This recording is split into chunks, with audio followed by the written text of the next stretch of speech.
This video is like one I haven't done ever before. This is a whole new paradigm of knowledge and information. Make sure you watch it all the way through to the end.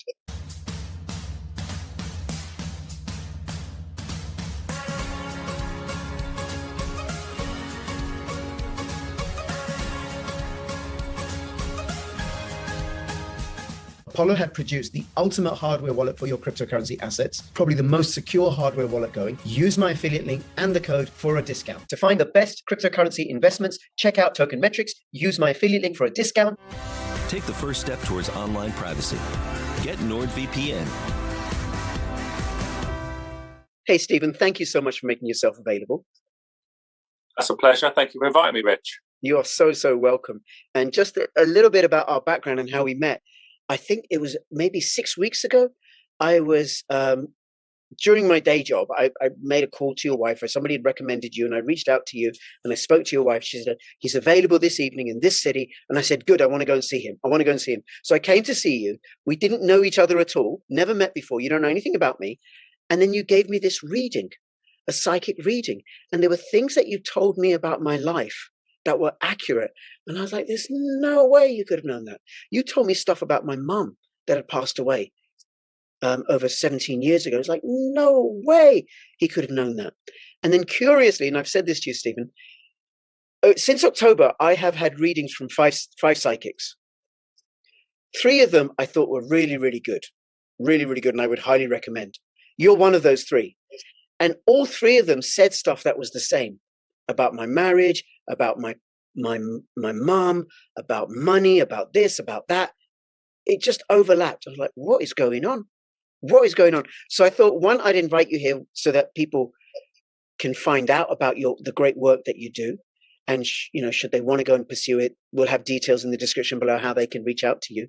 And then also, because I'm curious, Bitcoin is this other paradigm for money. And you have access to this other paradigm of knowledge and experience. So that's why I invited you on. So thank you so much. Anything you want to say just to get us going?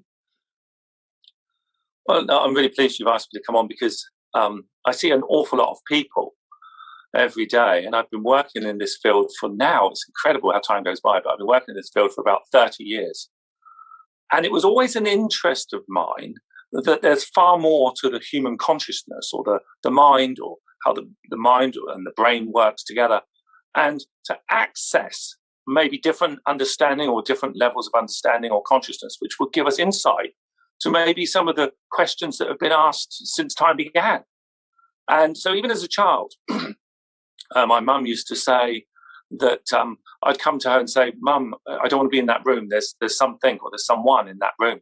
And my mum and dad would come up and they would check the room out and they'd say, don't be so silly. There's nothing in the room. But I could see somebody in the room. I could sense spirits there. And my brother would never want to share a room with me because it would be terrifying for him, because he would always be dreaming or having nightmares. And he'd say he could see me just sitting up, and I would sometimes look as if I was half asleep, but as if I was talking to somebody. And that was going on for years and years when I was a child. But then you hit puberty and things like that, and it all stopped, really. And I'd forgot all about it. And but then, 30 years ago, not 57 now, 30 years ago, it started again. And I decided that, to me, life was boring. I'll be honest. The thought of just repeating the same day over and over. And I remember my father saying to me, son, when you go to work, that's when you'll feel as if like there's a purpose. That's what he said. And I thought, well, I'll wait for the work thing, okay? So, Rich, I thought, I'll wait for the work. So my first day at work, I was waiting for this crescendo, this moment. It didn't come. And on the way home, I was thinking, oh, my God, this is life, is it? This is life. There's got to be more to this. And I want to know what it is. What is our potential? What are we capable? Are we using just a small part of our mind? And science tells us we are. What is it? 1/10 of our brain is used? I believe it's because 1/10 of our mind is used. So I decided to use certain techniques in order to develop my mind, using meditation. And through using these meditation techniques, the byproduct of that is not only do you become a nicer person, more calm, happier, more contented, but the gifts of the psychic gifts come. It's just like a byproduct. And that is the gift of clairvoyance, being able to see into the future, to see things, to sense things. Clairaudience, you actually can hear somebody speaking to you. And clairsentience, which is where you get a sense in the stomach, and knowing, that gut feeling. Well, this is like heightened hundreds of times more. And once you've got this, and this is what I noticed, I was doing this for a long time. I was doing this and meditating every day. And I was having the most incredible experiences. I mean, incredible experiences, to the point where I would know things, I mean, instantly, and it would be correct.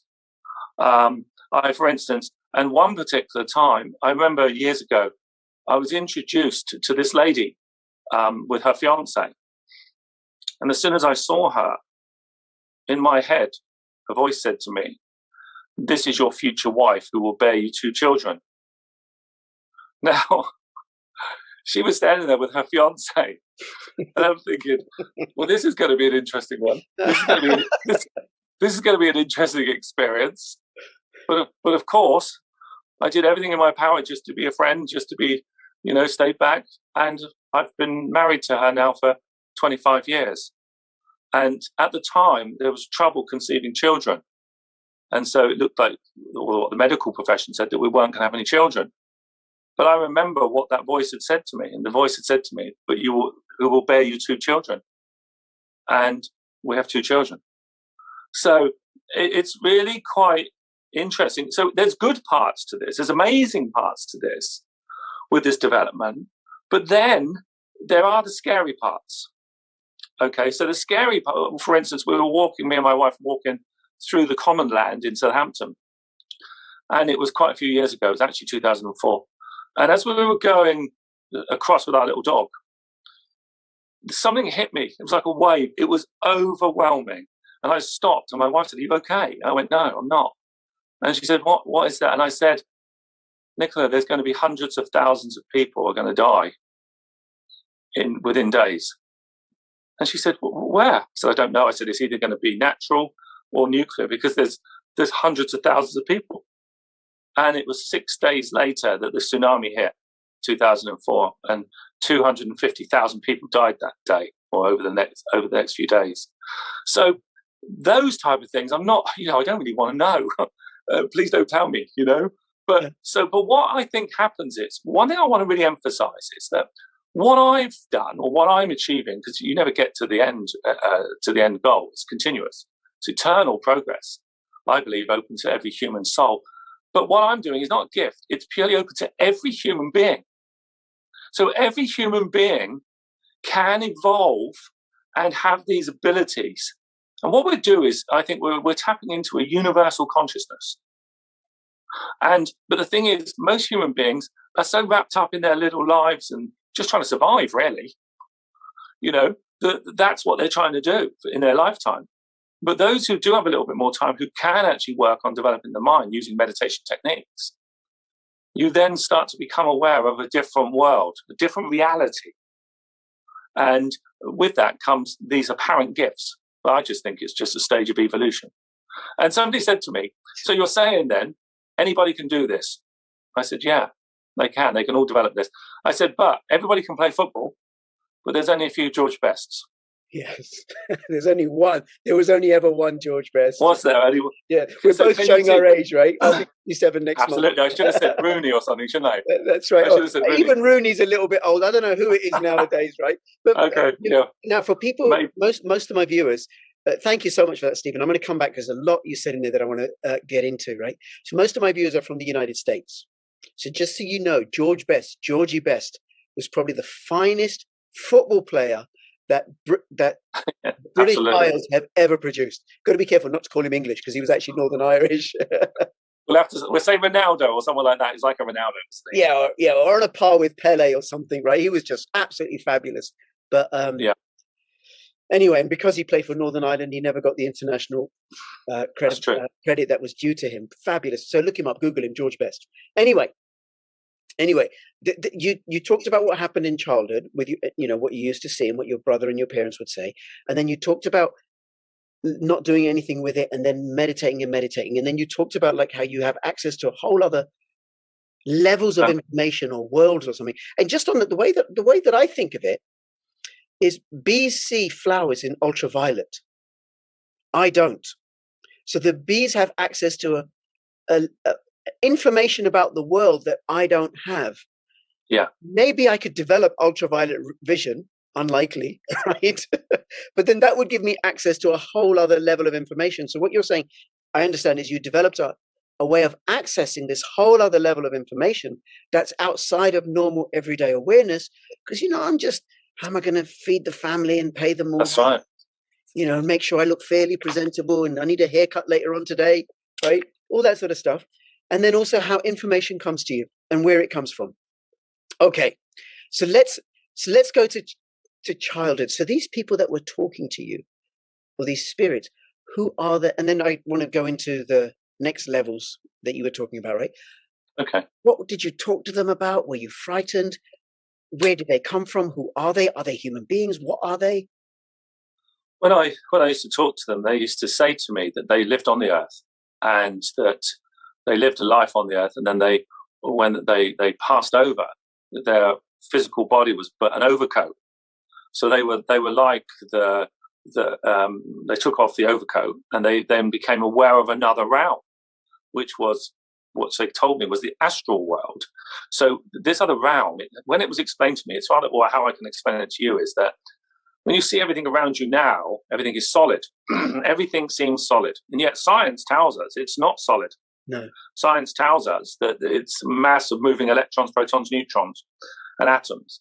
Now, the interesting thing is, the reason that we all see each other and this world as solid is because everything in this world vibrates at a certain frequency. I don't know, say so many 100,000 hertz per second. So because it all vibrates at the same frequency, we are the same. So it becomes solid.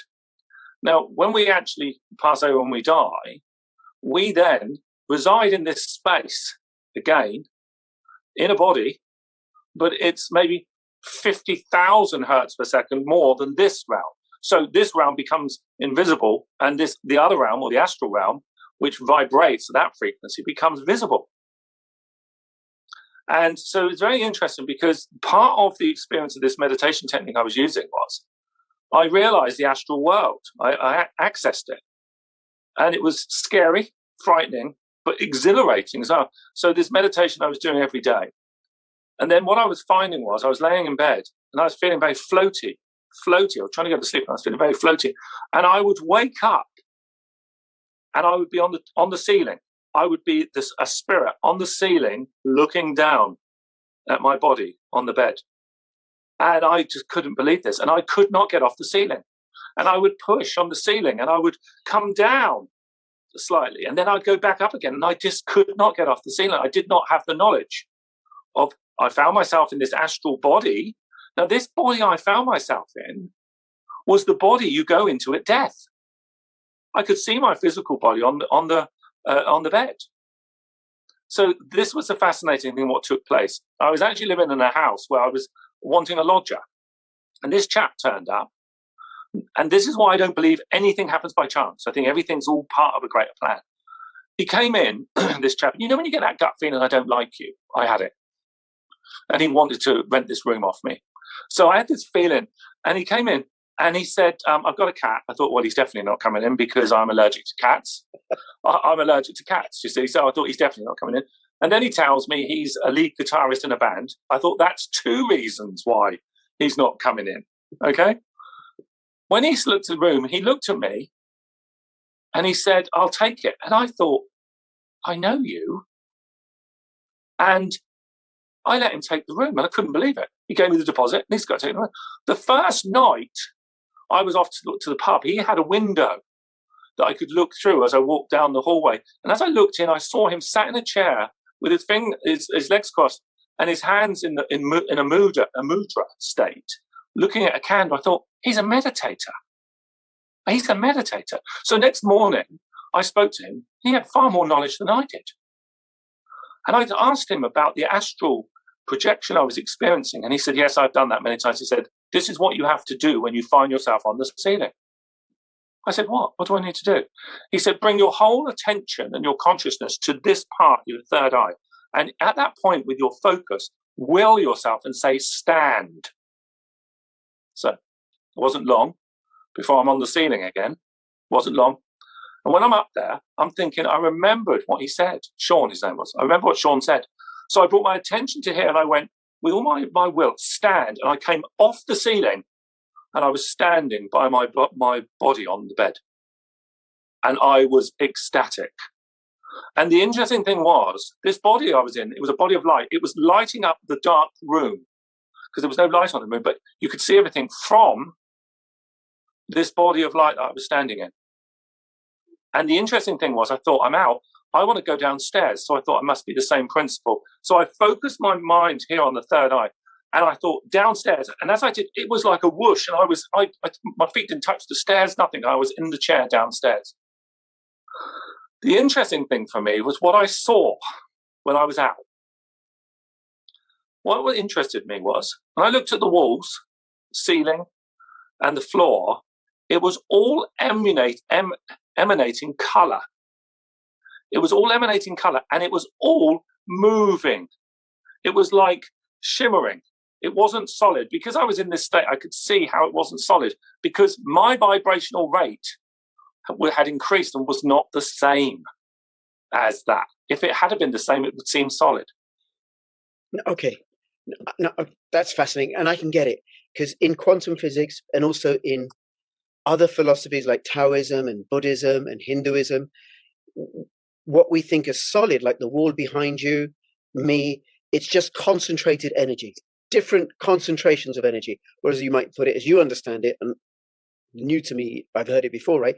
Different vibrations, but I suppose that would produce different concentrations. Because all I am is a series of molecules, but they're just closer packed together. And there's no end to, there's no point here where I end or anything, because it's all molecules all the way through, right? Absolutely. If I can get that. So what's the kind of meditation that you did? That actually, sorry, before that, sorry, Stephen, something else, right? I've had that experience of the walls moving and stuff, but it was aided by hallucinogenic mushrooms. You know, when I took magic mushrooms. So then I thought, like, and this is when I was at university, I was much younger, and I thought, I was like, that's what it is. You're just tripping. You're just tripping. You're off your head on something. So I don't know. It's real. Okay, let me tell you. So, because you're fully when you're in the astral form, you're fully conscious. Okay, when people do mushrooms or drugs, or they've done drugs and things, and this is what my teacher. I want to talk to you about my teacher who I met later. What he said to me was, he said that the drugs will alter your consciousness, so it will have an effect on your brain. It will have an effect on serotonin. It will have an effect, and it will actually affect your brain waves. And what will happen is you will perceive things, but the thing is you're not in control of it. So these people that have taken drugs, a lot of musicians and things like this, they're not in control of this. They're literally on a trip, as you said, which they're not in control of. And they end up then having to just wait for the effects of the drug to wear off. And to be honest, it's actually, it can be used. I mean, they've done experiments that they did in California with LSD, where, some of the greatest inventions that we've had, especially to do with Silicon Valley and electronics, have come from people to LSD, because they accessed different realms of consciousness where they received information of how to make certain electronics. So there was benefits, but there's one problem with this. There's just a problem, is that if you're not ready, it's rather like having the infrastructure in place. If you haven't got your infrastructure in place, or your wiring isn't strong enough, and then you access yourself to that level of consciousness or energy, you can burn out, or you can destroy your mental faculty. And this is why a lot of people, who did drugs, they're not really quite the same again. Sure. But through meditation, you can actually build your infrastructure. You build strong wiring so that when that power does come, that energy, you're ready for it. And it doesn't destroy you, it doesn't burn you, it doesn't have a negative effect, it has a positive effect. But I will make you laugh, though. When you're starting to meditate, one of the things you start seeing is colors. You'll start seeing the vibrations of colors. But the one you're seeing mostly is purple. Purple is very much connected to here. And you'll see this color. This is what. Have you noticed what a lot of the musicians used to write about? Prince, Purple Rain. Purple Rain. That's right. And even the band Deep Purple. Yes. That's where it's come from. Can you That's sing? amazing. That's amazing. Now, I think there is something different. I've never taken ayahuasca, but I've heard there's something, and I don't want this to be about hallucinogenic drugs. Something, and I've never taken LSD or any of the synthetic substances. There's a difference, say, between psilocybin, magic mushrooms, and ayahuasca, and then things like heroin and cocaine and maybe Yeah. LSD. But I just want to share a little story about LSD and Kerry Mullis, the guy that invented the PCR test. Yeah. Apparently, that it was on an LSD trip that he traveled into the molecular realm and saw how he could work out to measure these tiny, tiny amounts of substances, which then he later developed into the PCR test. Like, what? That's right. But I get what you're saying about meditation, that I'm at the source of it, because I'm not then at the effect of how much psilocybin or mescaline is going through my head or my bloodstream or whatever. So then I get to be at the source of it. So what's this kind of meditation that you do?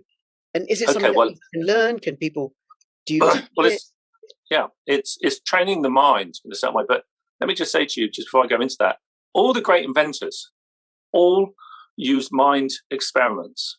Yes. And even Steve Jobs of Apple, he received information about the electronics there when he was meditating in California. Interestingly, and one of the people he used to follow was a guru called Yogananda, who was a deep meditator. Einstein called it his thought experiments. Yes. He called it his thought experiments. So anyway, so the meditation technique is, so I've done a course. I've done 2 courses, a beginner's and an advanced. The initial course, 2.5 hours. And it teaches a basic technique of working with one-pointedness with the mind. Now, the purpose of a one-pointedness is where you focus your mind in a particular point and you keep it busy. But what you're keeping busy, you're keeping the ego busy, the personality. The part of our mind is always active, always wants to know this, wants to know that, ins and outs, and it's never quiet. It's chattering away right now, saying it's chattering away. That's right. Yeah, it is. But with this particular technique, after a period, you can actually learn to control that. And when you control it, what happens is you then start to become aware that you're far more. You thought you were just the little personality, the aspect that went about its day-to-day work. But once you've given that aspect something to do and it's disciplined, what happens is you start to become aware that you're far more. And so your consciousness starts to, over a period of time, connect or recognize that you are this infinite being rather than this finite being. And it's interesting. The person said, how does it work? I said, right, so the technique is rather like you bring your mind back to that one-pointedness with whatever it is you're focusing on. And in my video meditation is to do with the candle flame. You keep bringing it back. You keep bringing your mind back. Every time the ego takes you off on a journey, what shall I do? Or have for tea? Or I'll have a beer tonight? Or shall I watch TV? You bring it back to the candle. You bring it back to the candle. And the interesting thing is, it's a battle to start with. It's like dealing with a naughty child. Do you know that series on television with the nanny? Do you know when the nanny comes in and tries to sort out the badly behaved child? I love that. This nanny came in this particular day with these parents. I think the parents are more at fault. Anyway, so you came in and she said, please let me deal with your son. There's only a little boy. And she said, what's the problem with him? He will not go to bed. He will not stay in his bed. She said, okay, leave it to me. I will deal with that. So what happened was the nanny put him to bed. Within minutes, he's out. She did not become upset, unhappy, uptight. She took him back to bed. And she did this 33 times the first night without becoming angry or upset, nothing, didn't say anything, just kept taking him back to bed. The next night, I think it was about 24. The next night, it was 10, 5, 2, 1, none. None. He never got out of bed once. No more. No more. As the week went by, no more. Now, I use that analogy, is that the nanny is the expanded part of our consciousness, the greater part. And the naughty child within us is the ego that won't stay in bed, won't stay focused on the candle. So what you do, you keep taking him back to the candle. You keep taking the ego back to the candle, back to the candle. It's like taking the naughty child back to bed, not becoming angry or upset. And eventually, the ego does what you want it to do. Then you start to become aware of your potential, And my God, the potential a human mind has is incredible, is infinite. We're so limited in how we are, how we think, and what we do with that limited thought that we have. We create a world around us of suffering because of a belief system of not knowing who we are. So these techniques I teach will create changes. It will develop you psychically, and it will create contentment, happiness, ease, confidence, because you're not this fearful little being anymore, because you start to recognize who you are and what your potential is. And you know, the key, the interesting thing is, this is the wonderful thing. When you start to gain this knowledge, you actually get to the point, the greatest power you could ever have is to want no power. When you want something, you'll have a bit of something, but you won't have everything. All the time you want a bit of something, you won't have everything. And so the key, ultimately, is through meditation, recognizing you're not what this ego tells you are. It takes a little time. The penny drops. Freedom is the result. And there is a contentment, a peace that can come that is beyond anything I could really explain to you. But every now and then I have this, and it's priceless. Yes. Priceless. It's fascinating. I'm completely fascinated. So I want to say a few things. Yeah. So I remember reading a book called The Heart of the World many, many years ago, I think in the late 90s or something. And it was about the Kogi people in South America who lived on this mountaintop, and they didn't have electricity, didn't have newspapers or radios. They lived as they'd always lived, as farmers and stuff, in a very spiritual life. They meditate for hours and hours and hours and hours and hours. Every moment of their day is an act of worship, the way that they live. And they invited the BBC over. And they were able to tell these hard-boiled journalists what was happening in India because of yogis that they'd met in the spirit world. And I'm reading this book and I'm like, my God, what? How do you convince a hard-boiled journalist? And they're saying, oh yeah, this is happening in India. This is happening. They've got no access to media or anything like that. No. So go on. It's fascinating, but that is a truth. It's not. It sounds fantasy, but it's actually a truth. You know, if you look at the Aborigines, they could be out in the outback, and they could then go and find water by going into the astral body, going into the spirit realm, and then being directed to where the water was. Yes. You know, this is like in tribes and tribes people. This was a natural thing, and then apparently we became civilized. Well, yeah. Well, then Descartes came and ruined everything, because he said if you can't count it, if you can't divide it, it ain't worth nothing. So he created a division between mind and body, which has given rise to Western thought. Now, I just want to share another story. I don't know if you know about Cambo. No. Cambo is a native South American form of treatment. And what happened was, the story goes, is that a whole bunch of people in this village were ill. And the shaman, he took some ayahuasca. And as he was taking the ayahuasca, of course, what happened was the plants told him what he needed to do. That's right. That's what happened, right? Yeah. So now the plants told him that he had to go and get the toxin from the Cambo frog. You may have seen pictures of the bright green, luminous green frogs, right? Now they're luminous because they're so poisonous. Jaguars, nothing will eat them, right? You eat them, you're dead. You'll kill jaguars, right? But apparently, what the plants told him to do was to scrape the toxin off the skin. And by the way, I've had Cambo treatment, right? To burn a hole, a superficial hole in the skin, and then apply the toxin there. Then it's not poisonous, and then it goes into the lymphatic system, and it's really great for your health holistically, mentally, emotionally, physically, everything. So he did this as the plants guided him, and the story goes, the whole village recovered. So unbelievable. What?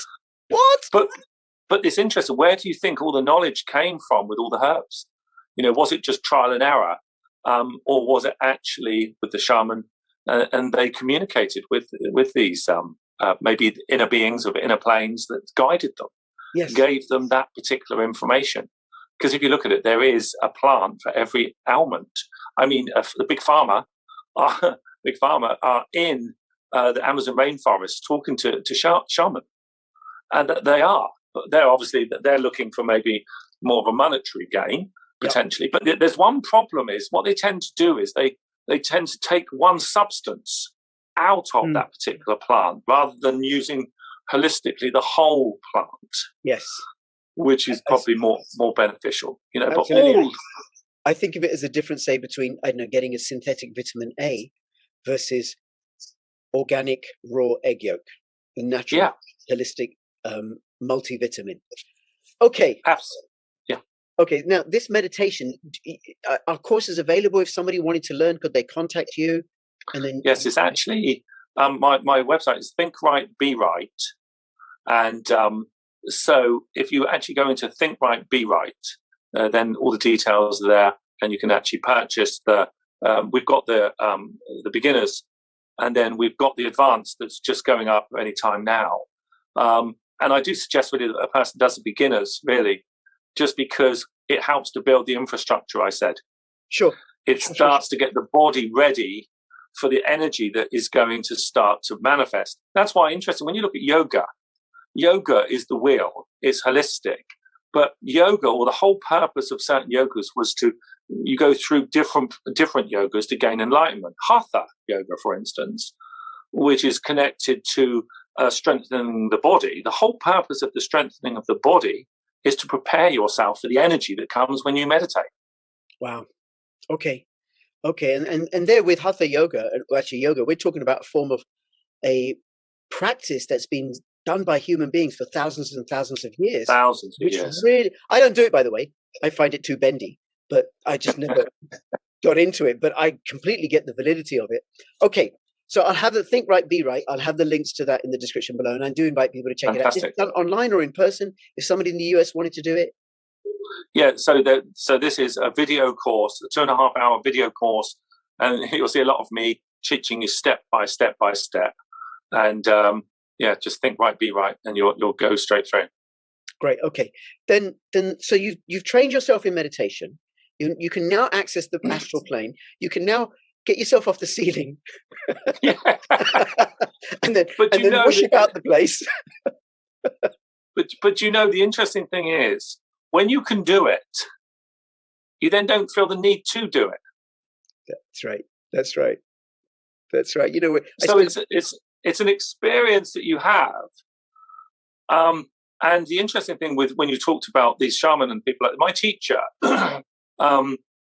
he would work with a group where they would, at a certain time, they would sit in meditation. They would leave their body, each of them. Maybe they were different parts of the country or world, and they would all meet up as a group in the astral world, and they would work on behalf of what he used to say to me was the White Brotherhood.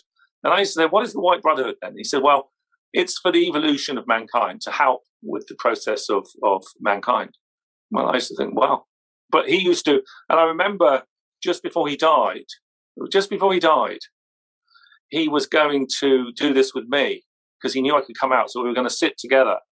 And then we were going to both come out of body, and then he was going to take me into the inner astral worlds, which I was excited but terrified at the time. And unfortunately, he did pass. He did say to me he didn't have long. He said, I haven't got long, so we have to. So every Saturday I used to go and have training by him for most of the day, and then but he didn't have long, which was a shame, An amazing person. Okay. An amazing person. But you're carrying on his legacy. The interesting thing is, he was trained by a famous occultist called W.E. Butler, and who was a famous occultist who took over, and then who took over from him was Dolores Ashcroft Norwicki, and they were very much a group called the Servants of the Light. And these were mystics. These were people who worked with real magic. Now, ever since I was a child, I knew intuitively that there was real magic. I'm not talking about Darren Brown, Paul Daniels trickery. I'm talking about the manipulation of the elements. And I've seen things. I've seen things and experienced things which make reality look a little bit silly. For example, And could you share one? one of the experiences I would say to you, okay, so once with my teacher, the lodger that I spoke about earlier, who I didn't like, who ended up being a meditator, happened to be the one who introduced me to my teacher, which was incredible, all part of a plan, I think, somewhere along the line. Anyway, as I got to know him, John, I used to call him Yogi John, and as I got to know him, he would, I remember him saying, I asked him once, this was years ago, would he train me? And he said, no, he wouldn't.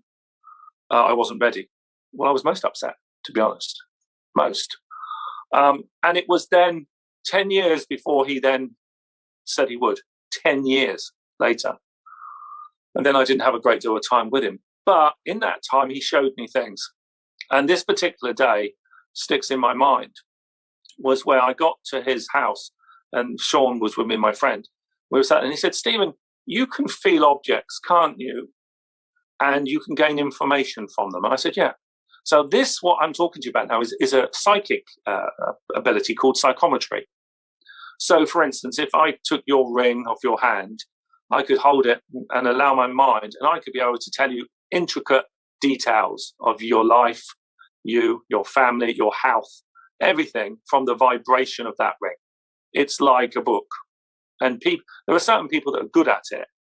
I would say I'm not bad, but it's not one of my strongest points, to be honest, okay?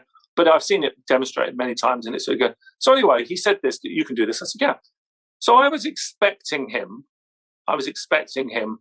to just put an object in my hand, like something. But he left the room, he went off, and as he came back, he had something in his hand. And he said, Stephen, he said, close your eyes a minute. I said, okay. So I closed my eyes, I put my hand out. But I wasn't expecting what was going to happen. When he placed this object in my hand, wow, the intensity of the energy was so overwhelming. I thought my heart was going to leave my chest. I couldn't see anything but white, bright white light. And it was incredible. The power in this hand, and it was a ring in my hand, was so intense. I didn't know if I could hold it. I didn't know if I could cope holding it. I wanted to put it down because it was the pressure within me was so overwhelming.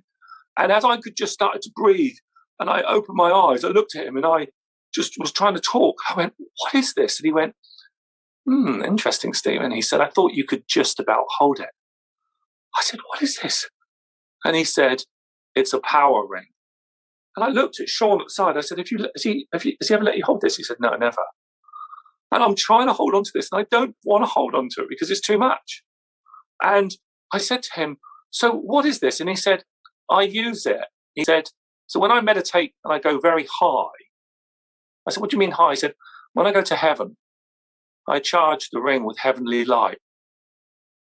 And then when I return of the meditation, I hide the ring. He said, and if I have a need at any time of maybe a tool or a prop to help me, he said, I'll just go and put the ring on and I'm immediately in a heightened state of consciousness. He's not joking. It was frightening. And I said to him, you hide this. And I'm still trying to hold it. And he said, yes. And I said, why do you hide it? He said, well, you don't let anybody just touch that. It's dangerous. And I said, hold on a minute. You're telling me that this is dangerous. I said, but you just put it in my hand. And he said, yes, but he said, all the work you've done, he said, I thought you could just about hold it energetically. And I said, so let me just get this right. I said, so you hide it in a drawer. Say a cleaner came in and was going through things and touched it. What would happen? He went, oh, let's hope that doesn't happen. And I said, okay, I understand, let's hope it doesn't happen. But what would happen if they did? And he said, the ring would physically burn their skin. Wow. I said it would and I thought, oh my God, I left that house on absolute cloud nine. He asked me, please do not tell anybody. Please do not tell anybody. Lord of the Rings. This was Lord of the Rings. So I was thinking. Okay. This was Lord of the Rings. So he said, ask me not to tell anybody. Of course. How can you not tell anybody? So I went straight home and told my wife.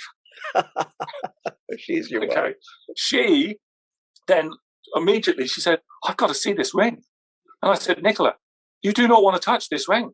You do not want to touch it. And I was fearful for her. So anyway, do you know what she did?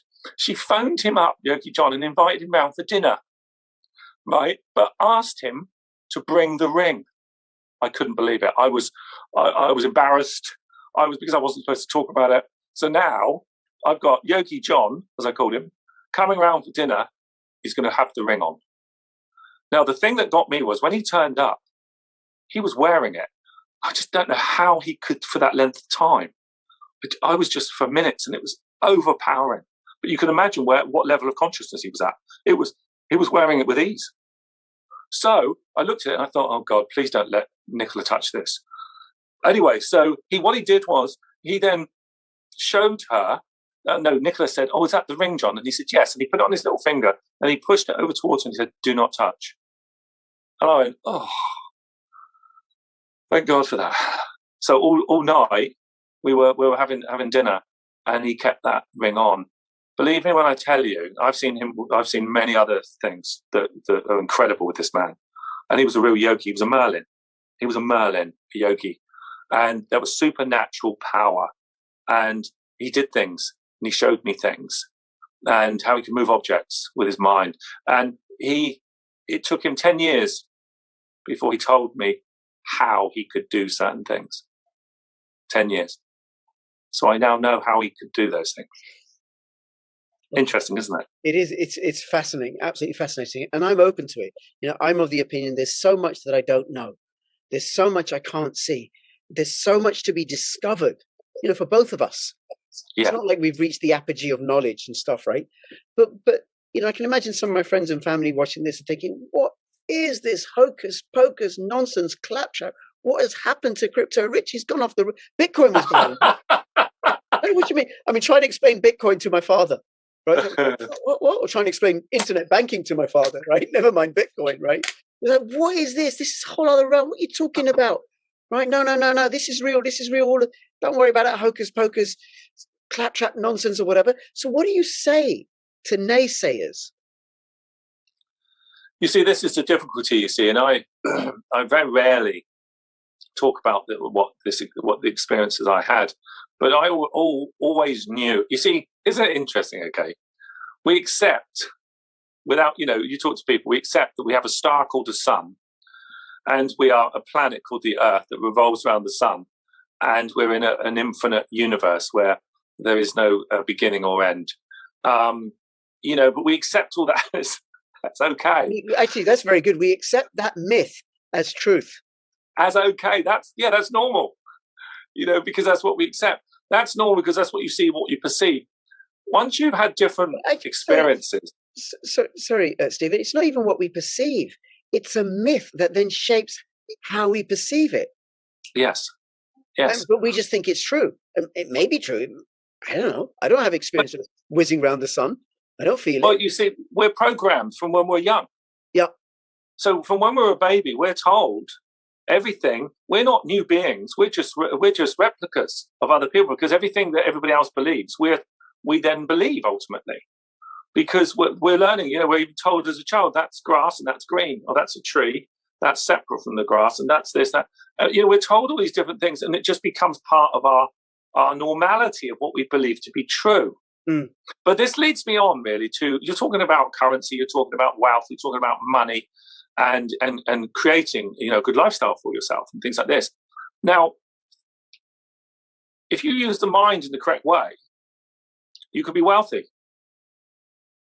And when you use the mind in the correct way, you will then automatically draw wealth to you, and you will be wealthy. If you use the mind in the wrong way, you will be poor. You won't be drawn to opportunity. You won't meet people, apparently accidentally, that will assist or open doors for you. If you use the mind in the correct way, you can have anything you wish materially. You'll be drawn to a share on the stock exchange. You'll be drawn to buying cryptocurrency or a particular type of cryptocurrency, all by using the mind and in a particular way. And the access to that particular way would be meditating and the power of intention, being open. Interesting. The way to actually is to decide what you think that you're worth. Whatever you think you're worth, you'll have. Because what happens is this consciousness actually you invoke through the law of cause and effect. So the universe will give you what you think you are or what you think that you deserve. It doesn't judge. It's neutral. It just waits for guidelines which come from our belief system. It's very interesting. Excuse me for interrupting you, Stephen, because I've just recently done a course by Joe Dispenza, and it's very similar. I mean, I can hear a lot of overlaps with what you're talking about, because he says your personality gives rise to your personal reality, which makes sense to me because, you know, I deal with people that are damaged, dysfunctional, have all sorts of trauma, and then their life is a reflection of that. It matches. Yes. And the biggest problem is with people who have had trauma is that they keep going back into memory. And when you go back into memory, you become memory. And then what happens is, if you're not careful, you bring forward, if you've been a victim in a certain situation of something that's happened, which is terrible or traumatic, what we want to really try and do is leave it. Because we want to leave that place and be in the moment, in the now. That's where then we're free to be someone new, to invoke or attract positive things in our life in the moment, in the now. But what people tend to do is they go back into memory of being the victim and they bring the victim into the moment. And so they're continually living a life of the victim and the suffering continues. So all these things can be helped through learning to understand the mind. We then can eradicate suffering. Well, not totally, but, you know, a lot of it. And it's interesting, you know, I like to listen to the Dalai Lama sometimes. And because he's a wonderful guy and he laughs a lot and he's compassionate. And but he said something really interested me. I went to see him in Glasgow. We flew to Glasgow to see him. And it wasn't just me and him having a cup of tea. There was about 1,000 people there, And it was really interesting because what he said was, and this threw everybody, he said, "Do you want a happy life?" And we all nodded. Yeah, that'd be lovely. And he said, "Be selfish then."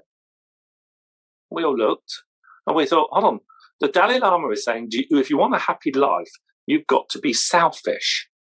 And we looked at him and he laughed and he said, your selfishness, this is how you need to be selfish. He said, give, give, give, give, give, give, give.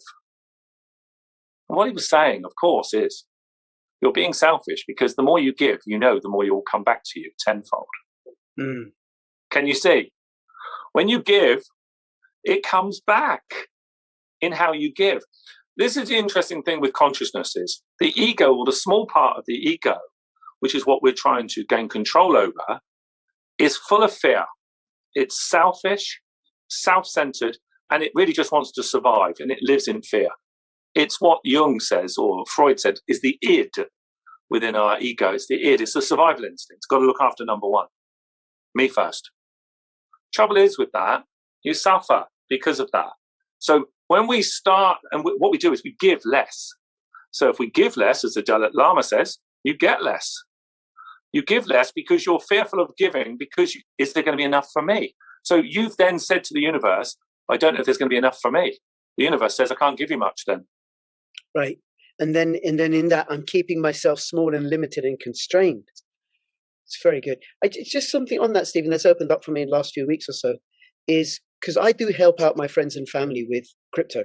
And I have recently done a couple of seminars for friends and family for free, where I train them how to use a particular cryptocurrency that's been very successful, particular project, which has been very successful for me. And everybody's watching it, the Cosmos ecosystem.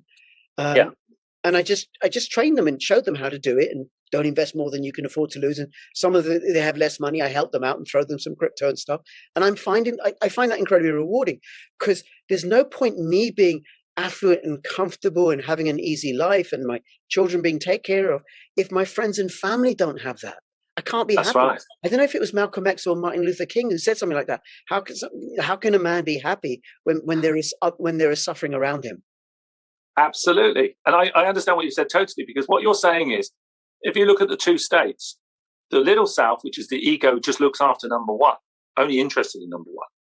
But the more you give, the more that you actually come into that level of consciousness, you actually start to regard the human race as your family.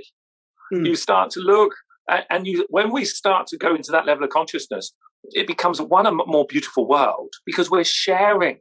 We're not living in fear. And the other thing is, when you're giving to these people with the cryptocurrencies and things like this, or your family, when you're doing that, giving it free, your free time, you're not charging for this.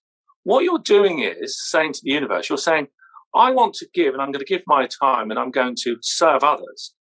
And I'm going to give my time. I don't want money for it. So what you're saying to the universe is, I'm giving it free because I have the abundance, and I'm so lucky. I've got a wonderful life. The universe then says, oh, he's got the abundance. We'll give him a bit more. And he's got a wonderful life. We'll allow him to continue everything going according to plan. Oh, that's really cool. The universe bit logic is new to me, right? But okay, I'm not going to dismiss it, right? But also, that's how it works. I get it. It's this is a new realm for me. But also, like, I suppose my social work, I'm very, very blessed. I'm happily married. My kids are doing really well, and I'm middle class. I'm comfortable. I'm affluent. Things are handled. I'm a graduate.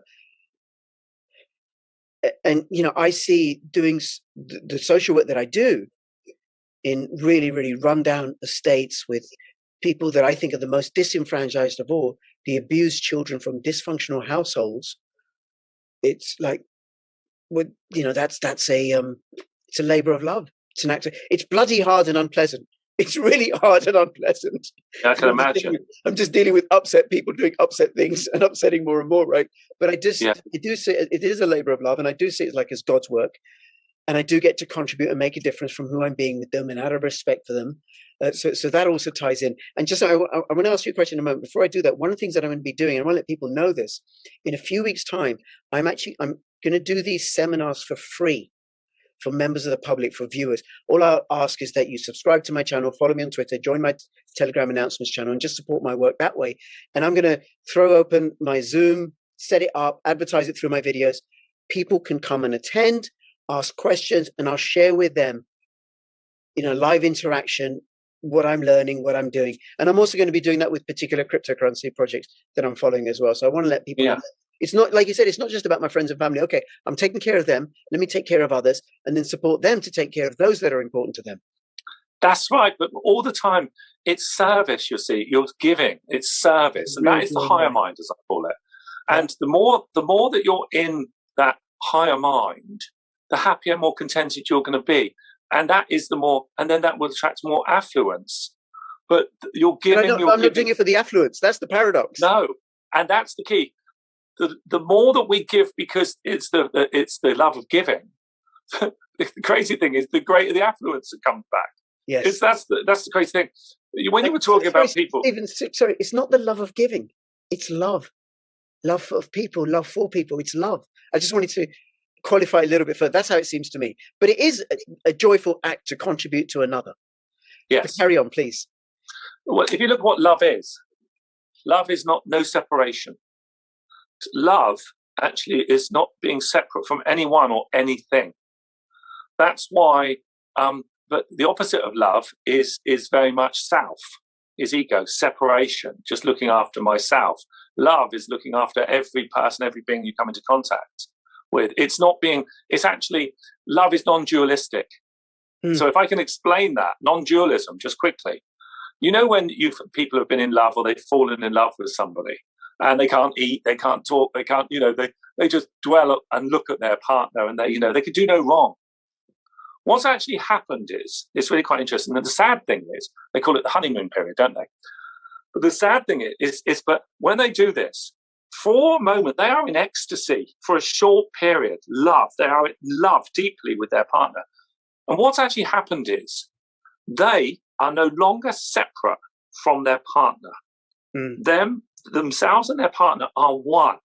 So what's happened is, as far as consciousness is concerned, the person who loves the other person is actually in his source. He's in his natural state. He's in his total higher being. And there is no separation. And he loves and adores that. He thinks more of the other person than he does himself. There is not two, there is just oneness. But there's one problem that takes place then. They can't sustain that power, that energy, that love, its intensity. It's the nearest you'll come to knowing enlightenment before you're enlightened. Yes. And then what happens is you look at the partner, and as time goes on, you detach. You're no longer a one. You start to see them as separate than yourself. And what happens is, in the separation, you notice the little things that annoy you. Then in that separation, you notice you're comparing. Comparison has come in. Now you're in comparison where you feel inferior or superior. Now you've got conflict.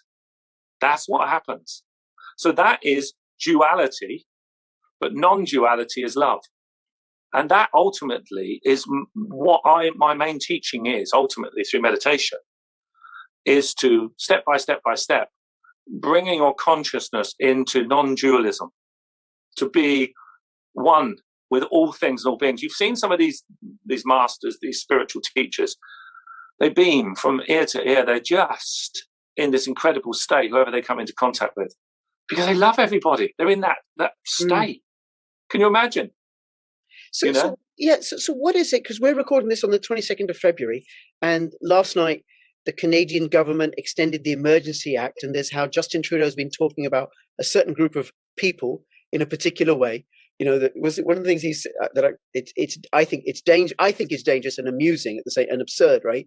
Because he's the Freedom Convoy, the truckers, white supremacists, right wing, racist Nazis, for ignoring that a significant proportion of the truckers in Canada are Sikhs. So he's including them as white supremacists, racist Nazis and stuff. But where you get people doing nasty things like that to other human beings, what's going on with them? Have they forgotten who they are? Are they not in touch with? Are they just stuck in duality? Stuck in duality, definitely. But what's happened is that they're very dualistic. But if you look at where there is the most separation, there's the most fear.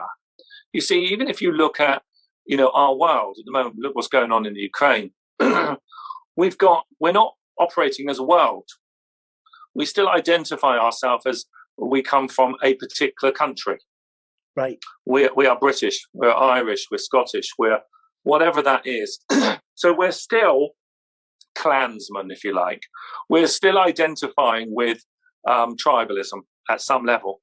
And we need to collectively come together and work as a world. So the world works as a collective whole. So then that reduces fear, because we're no longer you're this, I'm that. The comparison then is eradicated. Yeah, which is what happens is, Rich, is that things like what you're seeing in Canada and really the misuse of power comes from fear. So let's have a look at, even with the vaccinations and things of that particular nature, is that everybody should have the free choice to decide what they do. Now, but that's been taken away. There's been lots of problems with that, where there's been people with different viewpoints are not even allowed time on the media. Because so what's happened is, the greater the club that you are attributed to or you're connected to, maybe if you're part of the vaccinated, it's become tribal. The comparison is set in. You've set again separation. And this is what causes fear. You're not one of us. You could be a danger to us. Right. This just creates conflict, war, and it has done for hundreds of years. I can get it's fear-based. Those that want the mandates or whatever. It's okay. It's your body.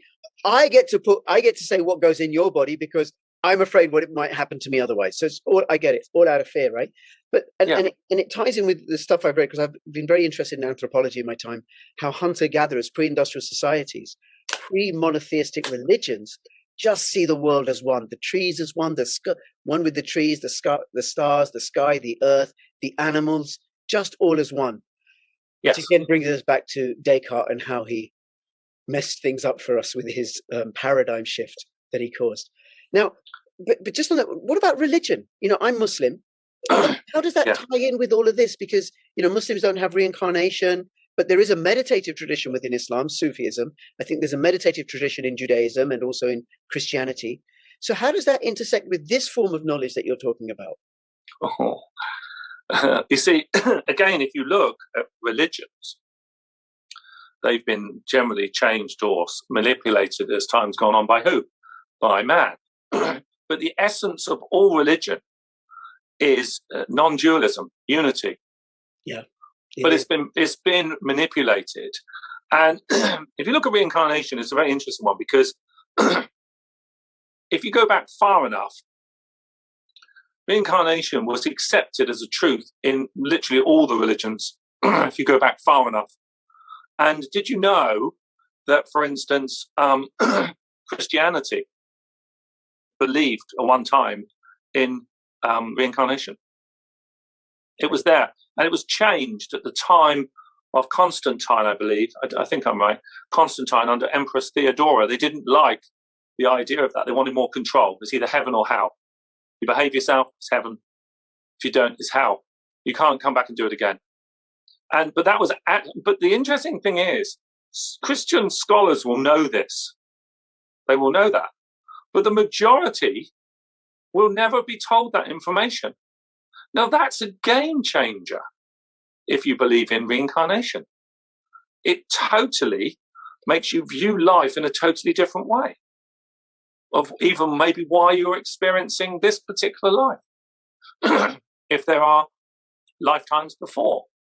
Can you see? But again, it's all come from a situation where power, fear, division has kept the truth away from a lot of people. And so all religions are no different than what I've said. It's dualism. And the only way that we're going to have no wars, no fear, no discrimination is through unity. And that ultimately is what we're seeking. And that can only come when human beings evolve their consciousness. So when we evolve our consciousness through meditational techniques, we leave the little self, the little separate self. We may be a little separate self, but I'm a little British separate self. Can you see? Mm. So now you're a little separate self, but you're also a little country self as well. And we disagree with you, and because you're not the same as us, this division, it's a nonsense. But when we actually evolve and our consciousness leaves the little fearful self and we're in the collective, we become collective. Then we become a world. We won't be having different people like America and Russia and, in the UN and all these. Why have they got all these alliances? It's fear. It's fear. And we will eventually overcome this. We will eventually, but the only way it's going to be done is through the evolution of the human being. Yes. And I think Carl Jung said, don't ever underestimate yourself as one person creating changes mentally, emotionally. He says, because you are part of a collective unconscious. So your consciousness, when you thrive, when you make a different leap into a different level of consciousness or awareness, you have affected the collective unconscious of mankind. That's fascinating to me. Yes, because and I can go to conceptually, I suppose, which is not the same as experiencing it. But again, back to Descartes, that I'm brought up in this conversation, in this discourse, that things are separate. I think that's normal and natural and how it's always been. But actually, it's just one particular conceptual framework for living, and that the antidote and antithesis of fear is love. Yeah, it's the opposite. Yeah, love is the opposite of fear. Yes. And love is unity. Fear is separation. And that's ultimately, I think, what we're striving for, what we're trying to achieve. And it's interesting, actually, because the more you work with meditation, the more you evolve, the more knowledge you have. The psychic gifts are just, as I said to you, they're just byproducts. People think they're wonderful because, you have knowledge of things that most people don't have, but it's just a byproduct. But ultimately, the more you develop, the more that you understand, the less you want or need. Yes. Yeah, because I'm satisfied and fulfilled with all that I am, which is everything, I suppose, right? Okay. I want to move this on a little bit, right? So you do the meditation and you get really, really skilled, and then you have access to talking to spirits. Yes. And then, because I know when I met with you, and you and I, we sat across a room, and you keyed into I don't know, whatever, spiritual plane or something, and you're talking to spirits. And I said, what are you doing? You said, you're talking to, afterwards, right? There's spirits and you see them and the spirits would guide you. But and I remember, because I asked you this, and this was a few weeks before, and I said to you, something had happened that day in the news, maybe in Europe or something, about vaccine passes. And I said to you, are they going to happen? And you said, don't worry, it's not going to happen in England. And I was thinking to myself, God, I hope he's right. I hope he's true. I hope this turns out to be correct, right? Because I don't know. But you said, no, don't worry, it's not going to happen. But also two of the other psychics that I'd spoken to in October had both said the same thing separately. It's not going to happen in England. It's all going to disappear, early spring and stuff. Don't worry, it's not going to happen in England. So how do you know, and how do they know what's coming down the line? Is it like time is not linear? See, that's very interesting. Time is only linear when it's connected to ego. So when we're in the ego, that personality, that's very much where time is very real. It becomes linear. So time is connected to consciousness. When you're unconscious, there's no time. So the spirit beings are not limited by linear time. Past, present, and future, they can access. And they have a knowledge, and they do know these things. But this brings up a crucial question, which is another debate in itself, is there free will? Is there free will? Or is, as Einstein believed, no, there isn't. That it's all part of a particular plan that can then be seen. But that's another question in itself. Whose plan? What plan? Who wrote the plan? Well, that's what I'm saying. It's the divine plan. I don't know. It's I'm trying to remember the word actually that Einstein used. It was I can't think of it now, but it was as if everything was just part of what was going to be. But they do seem to have an access to knowledge about everything. So, for instance, okay, when I got that information, that just came to me, so I knew it was right. I've had what I'm experimenting with now with clients, just because I'm having some fun with it. Each person that comes, I'm asking the spirit world to give me the number on their front door. Okay. Now, I'm getting it right 9 out of 10 times. Because now, when you think about that, you've got somebody in front of you you've never met, and you give them information that's correct, and then you end up giving them the number on their front door. Now, look how many numbers there are. Yeah. No, it's look how many numbers. It's likely to be, between 1 and 100, because most streets are small, but it could be, streets with hundreds and thousands of numbers. But 1 in 100. Yeah. That's still a lot. And you're getting it, 9 out of 10 times. It's quite interesting. But the other thing is, I remember my wife was pregnant with our second child, and we were just having breakfast. And I said, I heard actually from the spirit. And I said, you're going to have a cesarean for this, the birth of this child. And she said, thank you very much, Dean. That's lovely. She said, how do I know that's not just you saying that? And I said, no, really. I said, I just heard it. I said, you're going to have a cesarean for this. And she said, well, prove it to me. And I said, what do you mean? And she said, well, get some more information about something you don't know. I went, okay. So I asked my helper, my guide, and he said, tell her she's got 13 pence in her purse. So I said to her, you got 13 pence in your purse. And I said, where's your handbag? We went upstairs, found her handbag, emptied the purse on the bed, and there was 13 pence in her purse. Now, when you start having this type of thing happen to you over and over again, your perception of reality changes. Mm. It can't help but. And it just shows you that there is an intelligence that is incredible, but we can access it. That's the exciting thing. We can access it through meditation, and your course, a link in the description below. Think Right, Be Right is a way of accessing it. Okay, and then you may get access to these spirit guides who are then able to share their information and stuff, and then you make it available because you offer personal readings. Why do you do that? What's some of the stuff that how have you helped people? Some examples, please. I actually have I have a doctor at the moment, a GP, who sends me patients who are severely depressed because they've lost loved ones, and they're on medication and things, and they're not getting better. After they've been to see me, and I've connected them with their lost husband or mother or whatever, and given them evidence and proof that they live on, they no longer need medication, and they actually are cured because they no longer have the grief. Okay. Do you know, after I saw you, because you told me stuff about my mum. Yeah. And then also after the two other readings, one of them was a medium, the other was a psychic. Yeah. And the medium, my mum came through again. And a lot of what you said matched what that medium said. And it was all about my mum. And I found it so fulfilling and loving and rewarding, you know, that my mum was watching over me and the messages that she had for me and for my children.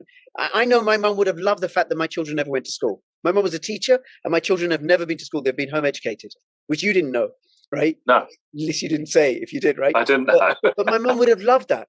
Absolutely loved that. And with the medium, she said that. She said, you know, she's so proud of what my wife and I have done with our kids and stuff. So I found it very rewarding and fulfilling. So I can get what you said about people with depression, that it restores, it heals that hurt of the loss of that person. That's right. But you see, you think that there's a loss because we don't see them physically because they're in a different dimension. But the interesting thing is that we do actually visit them and are with them during sleep. And that's why we can actually have the most incredible dreams sometimes. We think it's a dream, and we're with them. And I don't remember my dreams. So what would I do? What can I do? Okay, so let's change that thought. So when you go, remember, energy follows thought. So what you do is, when you before you go to sleep, you start to reprogram your mind, and you start to say, "I'm going to remember my dreams now from now on." And so you're making a statement, and so it is. So the universe now is saying, "Oh, he's going to remember his dreams now." So remember, what we think, we manifest. So just know that's going to happen, and over a period of time, that will then start to happen. And the interesting thing, when you dream of them, it's fascinating because when you see them, you say, "It can't be you because you're dead." And this is a common thing that people say. And I say, that's right. You actually become conscious within the dream. But you're actually in the astral world, and you're seeing them. And one of the things that they've all talked about as well is their faces are normally very shining. And again, I want to take you back to pop music and happy, shiny people. Yes. Right. Now the reason, and again, maybe there was a few experiments done with maybe drugs or things like this, but again, they would have been able to access those realms. Right. Okay. And seeing the happy, shiny people. And believe me, they shine. Okay, so what happens to people who do bad things in the spirit world? Oh, in what way? Well, like, you know, I deal with people who abuse children, who abuse their partners, pedophiles, wife batterers, you know. Okay. Them in the spirit world. Oh, so when they go over to the other side? Yeah. Okay, so those type of people, you know, if you look at the Christian faith and some of the others, they say, you know, those type of people, off they go, down on the elevator down, you know, they're off to hell. But let's look at why people behave in a certain way. People that behave in a very depraved way, why? The people who are the worst people on the earth are the most fearful people on the earth, the most separate people on the earth. They think of nobody else but themselves and their own gratification of whatever that is, whatever the gratification is. So what happens is, when they go to the other world, they are no longer restricted by that viewpoint of their small self, the ego. So they are then given an opportunity to actually be shown what and who they've been and what they've done, how they've harmed or hurt. And they then see themselves in the true light, but not by that restricted small egoic self. That's stripped away. They're kind of like laid bare. And they recognize and they can feel the suffering. They can feel the pain that they've caused on others, and it overwhelms them. But there was a transition that takes place over a period of time. There is no judgmental God. There is, the judge is self. And so then there is a progression that takes place. And apparently, what I'm told is the other world is that it will reflect your mental state. So as I said to you here, what we think we can manifest, money, this, that, everything else, love, whatever it is in our life. And it takes maybe a little bit of time, days or weeks or months, but it does happen. But in the other world, it's instant. So what you are, or what you believe still, or if you're restricted, you will create a landscape or an environment that will reflect your state of mind. And there are certain beings which we call in the lower astral world. The lower astral, obviously, is the lowest part of the astral. There's a higher astral world. And the lower, and down in these areas, is these type of people you're talking about. But beings from the higher realms do go down regularly. When I say go down, reduce frequency, and appear in the lower astral worlds in order to instruct and show them the error of their thinking and their ways, and give them an opportunity to progress. So there is not this thing of you are in hell and damnation forever. It's once there is an understanding. I mean, so let's have a look at simple. You and every person that's probably listening now has made mistakes, problems. We've made a mistake. Now, when you recognize that and you behaved in a certain way, you go, when you think back, you go, you know, but if you're not that person now, should you be condemned? If you're still that person, you will then have that reflection in the astral world, definitely, and feel condemned, and your landscape will reflect that. But if you can move to a point and say, I'm not that being anymore, I understand now why I did that. I was fearful, I was scared, I needed to belong, or whatever. Then we don't need to suffer anymore. So, you know, all these particular people that have been on the earth, I mean, most horrible people, they all have the same opportunity, you know, in order to progress. Progression is open to every human soul. Which is very, very uplifting. It's very Well, it's beautiful. Yeah. It's beautiful because there's purpose. And there's purpose and there's opportunity. And if we make mistakes, it doesn't mean that's the end of things. It means that we just move on. Can you see? Yeah, I can get it. Okay, I want to move this on a little bit more because there are things I want to cover. So when you did the reading with me, as well as talking to spirits in the room, and telling me about my life that was accurate, you used tarot cards.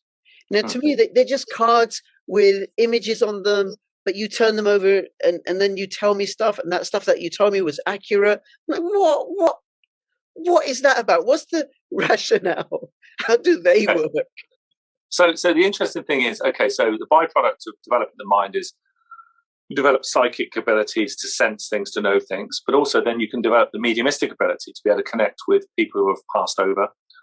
And then the tarot, the reason I use that is if anything's been missed, if I've not brought something through. So the tarot, if you look at the tarot, it actually is all these pictures on it, but it's like the beginning and the end of something. So it actually depicts life. So all the pictures within the tarot depicts life, every aspect of it: love, birth, happiness, contentment, sadness, destruction, every possible thing. And it's within the tarot. So when you apparently shuffle randomly and then give me the cards, again, you see, those cards aren't, there is no random. This is where I actually feel that it's a perfect reflection of where you're at and what you're doing and what is coming up. It's a reflection. So the universe is giving a perfect reflection of that. So when I look at those cards and I see that, I can see where you are on your journey because I've studied them and I know what they mean on the journey. But the interesting thing is, say for instance, I see there's conflict with a young man because one of the cards is the Page of Swords. Now the Page of Swords in the tarot would mean that page would be a younger man, it could even be your son. I would then find out, because swords is connected to the element of air, I know that particular card will be connected to somebody with a birthday that is either Libra, Aquarian, or Gemini. because those are the elements that connect to the element of air. And so if I asked you, have you got a sun, because it's a younger person, because it's a page, not a knight or a king? And you'd say, yes, that's a sun. I'd say, is it Libra and Aquarian? And you'd say, yes, it's Aquarian. So I've got your conflict, as I'm seeing, is with your sun, and they are maybe Aquarian or whatever that is. Okay. Just to remind you, so one, I don't have a conflict with my son, but when we did the reading, you told me that he's Leo and that he's 17. Okay, well, if I'd have told you that in whatever that was when I was working in that way, so if we did, accurate. So what I'm trying to say to you is, though, with that, if I'm doing that and I'm looking at that card, and then what I would use is I'd ask the spirit world. I'd say, who is this person? And they may even give me your son's name. Yeah. So I'm using a psychic, reading a book of where you are at the moment in your life plan, because you've chosen these cards, which exactly is a reflection of what the universe, where you are. And then I can see what's going on. And then I can ask the spirit world to give me all the little bits of the icing on the cake. Can you see? I mean, it's fascinating. But the interesting thing is, can you change it? This is the thing people say to me, is if you're seeing something that's coming up and it's not looking particularly great, can you change it? Yeah. That's what they've asked. Yeah. And there is always the potential you can, but the likelihood is you won't. Right. I remember in October last year, one of the psychics said to me, you're going to lose somebody close to you. And the medium told me that your father has got a UTI, my father. And my father did have a UTI. And then my father passed away a couple of weeks ago. And it was like, how did they know? How did they know? Now, that's not something that I could have necessarily changed, because he's over in Pakistan and, he's almost 90 years old. But if you had drawn the tarot cards, would they have shown up the same as this other psychic in each time? How does that happen? Yeah, because what would happen is that's the reflection of what's coming up for you. So, for instance, when is your dad's? When was your dad? Sorry, Stephen. Sorry. Just it's the tarot. It's like, how would who's doing the tarot that it keeps coming up the same? Well, what's happening is the tarot will reflect what's coming up. So, as I just said to you, the universe is going to show you. So, people think that when you're shuffling them that you're getting those cards. It's random. It's not. Yeah, I think of it like, playing, if we were going to play poker or something like that and shuffle an ordinary pack of cards. Yeah, it's not random. It will be perfect. But the cards, as they come out, will be just as they were going to come out. This is where the big question of free will comes in again. Okay, so this is where, and with your father, tell me, for instance, when his birthday was. What was he? February the 9th. Okay, so he's an Aquarian. Okay, so... And I just said Aquarian a minute ago, didn't I? Actually, all right. But the interesting thing is, not a young man, though. But no, I'm not working in that way at the moment. But so if I looked at him, he would show as the king. So he would show as the king of swords. Okay, and there would be maybe the death card in the tarot on top of that. Right. Which would then, death doesn't always mean in the tarot that it is going to be a passing. But if you have that with another card that I recognise, then I would then say that would probably be the probability. And the interesting thing with these cards is they're so accurate to time. They are more accurate with time than when you get information from the spirit, because the spirit are in a realm where time isn't present. So their timing can be a little off. But with the tarot, it can be perfect. Let me give you an instance. Okay, this lady said to me, I'm going to see my daughter in Australia and I want her to have a sitting with you. And I said, well, bring me some tarot cards in, I said. And I said, so when you're, when you see her or whatever, wherever she was, I said, get her to shuffle the cards and then put an elastic band on them and then bring them back to me. So she went off to Australia, she got a daughter to shuffle the cards, brought them back to me. And I said to her, all the information, okay, I said, is she pregnant? She said, yes, she is. Okay. But the interesting thing, the way these cards were laid out, and I know the timing, I said, I don't know how far she's gone. I said, but she's going to have this baby in 3 days' time. 3 days' time, I told her. She had that baby 3 days later. When you see this and you experience it, people can poo-poo and they can Yeah, do all it's sorts just of things. luck. You just picked a number out of, Yeah. what was it, How is that 201 luck? and 270. How's that luck? Yeah. Even told her 3 days. Yeah. Didn't even know she was pregnant. Yeah. But the information was there. So when she shuffled those cards, it reflected her perfectly. Okay, but what is it in the tarot that invest the tarot with that power? It's not. If you look at it, so the tarot, the symbols in the tarot. So, for instance, okay, let me give you an instance.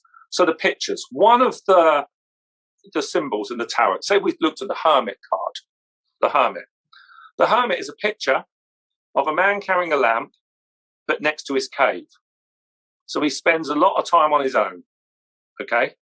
Now, if somebody was shuffling the cards and that was one of the first cards that came out, that person is alone.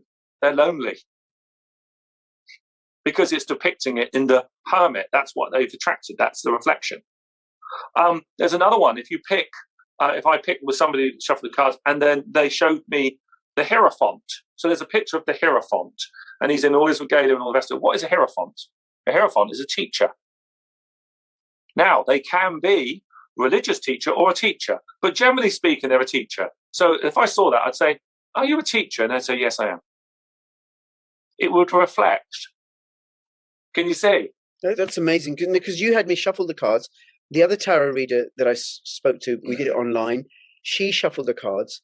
And then here's what's fascinating. When you and I had the reading, you didn't talk to me about money. That didn't come up in our reading. With the medium and the tarot card psychic, just a lot came up about money, and it was the same. It was the same. And then my wife has had readings with both those psychics, with the psychic and the medium, and what they told my wife about our marriage and about our finances was the same. Yeah. Because it reflects in your wife. So they'll be able to pick up it's our finance, it's our money. Yeah. They'll pick up the same thing because they pick up the same thing. That's amazing. It's quite incredible. But what it shows is that there's a synchronicity going on. There is a cause and effect somewhere going on. There's things going on. This is the interesting thing. There's far more going on, but we're not aware of it. And the average human being is still messing around with their small self, their little part of themselves. And so they're not aware of the larger picture that is going on. When we work through meditation and develop, you then become far more aware of this. My teacher, Yogi John, with the tarot once, he put 5 cards down. You couldn't see them because they were turned the other way. And he picked the first card up, and this is what amazed me. It was a certain card. And he said, that means the next card must be the 10 of Cups. As he turned it over, it was. He said, the next card will be the 1 of Wands. It was. And I said, how did you know that? How did you know, after seeing one card, that those cards would then be in order of what you've just said? And he said to me, because Stephen, where I can see, that's the only way it could ever be. Oh my gosh. I know. Amazing. I know. It's completely amazing. And I know. Okay, so people come to you for readings. This GP sends people over for depression. I came to you because of certainty, and I wanted to know how life was going to roll out. And people come to you for all sorts of reasons. Do people come to you again and again? Yeah, they do. Yeah, they do. And the thing is, I've seen thousands of people. Do you know the interesting thing is that often I say to them, have I seen you before? And they say, yes, yes, yes. And one lady I remember seeing, and I said, have I seen you before? She said, yes. She said, 4 weeks ago. But I don't remember, because when you're doing it properly, what I'm actually doing is, my brainwaves are in between beta, which is the normal state most people are in, and alpha, which is more really normally when you're unconscious. Normally you're in a dream state when you're in alpha. Now I'm talking to you, and I'm partly in beta and partly in alpha as I'm talking to you. Not fully in alpha, because if I was doing that, I would be connecting more psychically and spiritually. Yeah, we want to stay connected through IT right now. Yeah, that's right. But when you think about it, when you have a dream, when you do dream, because I know you're trying to dream, but how long is it when you wake up in the morning and you remember it? How long is it by the rest of the day it's gone? It's gone. But that's what happens with me, you see. So I work with somebody. I'm working more within the subconscious or the alpha state. And I'm giving the information, but then when it's finished, I forget. And I even forget the person sometimes. And I can see, I've seen them 4 weeks ago. And I say, have I seen you before? And they've sat with me for an hour. Yes. Can you see? Yeah, just on that, and I need to wrap this up. I could carry on with you for hours and hours and hours, right? I just so appreciate this conversation and you taking the time out. And I'm going to invite people to come to you for reading. If they want to contact you for reading, is there an email on the website? Yeah, there is an email that can, yes. So if I give you the details, I'll get Nicola to give you the details. Right, so I have the email. And then, now I have been meditating. I just never recognized it as such because I take power naps and I listen to isochronic tones and I've been listening to theta waves, right? And okay, maybe I should try alpha waves or something like that, right? But I'm interested in the meditation course, so I will be looking it out myself. Okay, well, that's interesting there. But the thing is, if you follow it, everything that I'm doing in it, I did. So I know it works. Yeah. So if you follow it, you do it properly, you will develop. You will have that greater understanding, knowledge, and the psychic abilities will flourish. They will come forward if you just follow what I'm saying. And then the advanced course that I've just finished, that's a little bit heavier. That's about the concepts we've talked about non-duality and about the greater understanding of self and the world, and how you can manifest. We know we can manifest anything, but it's really showing you how you can literally have anything you want. But remember, the most important thing is that really, I would say, as we're leaving or wrapping this up, the most important message I can really give is don't want too much for yourself. Have enough, and then be of service to others, and then you'll have a contented and happy life. Absolutely, absolutely. And I would, if anybody who's skeptical and is watching this and stuff, whether or not you ever reach the psychic plane or not, the astral plane, meditation is good. It's really, really good for you. It's like, if I just try that out, right, that would be great. Meditation is amazing for you because you wake up. We're asleep. The majority of people have said you wake up, and you just said something about if people reach the astral plane. Can I say they're guaranteed to? Oh, Stephen, thank you so much. Thank you. It's been a pleasure. 100 million times thank you. And I'll have all the links in the description below. If people want to pay you, they're in the US or Australia or whatever, PayPal, do you take cryptocurrencies? Yeah, all of that. And if you go to the website, it's all in detail and they can follow that through. So there's no problem. Fabulous. Okay. Stephen, thank you so much. It's a pleasure. Anybody who's watching, please comments, questions. I know this is kind of different, but I suppose what got me into Bitcoin was being willing to explore outside conventional forms of knowledge. And the same with why I went into home education, because I'm willing to explore what else is out there. It's progression. Yes, discovery. Thank you. Okay. All right. Okay. So comments, questions in the description below. Follow me on Crypto Rich BTC, my new YouTube channel, because I'm shadow banned on the other one, and also on Odyssey, Crypto Rich BTC. Join my official Telegram announcements channel. Follow me on Twitter. And between now and when I see you next, please keep filling your pockets with psychic profits. This is Crypto Rich and Psychic Stephen signing out. All the best. Bye-bye. Bye-bye. See you later.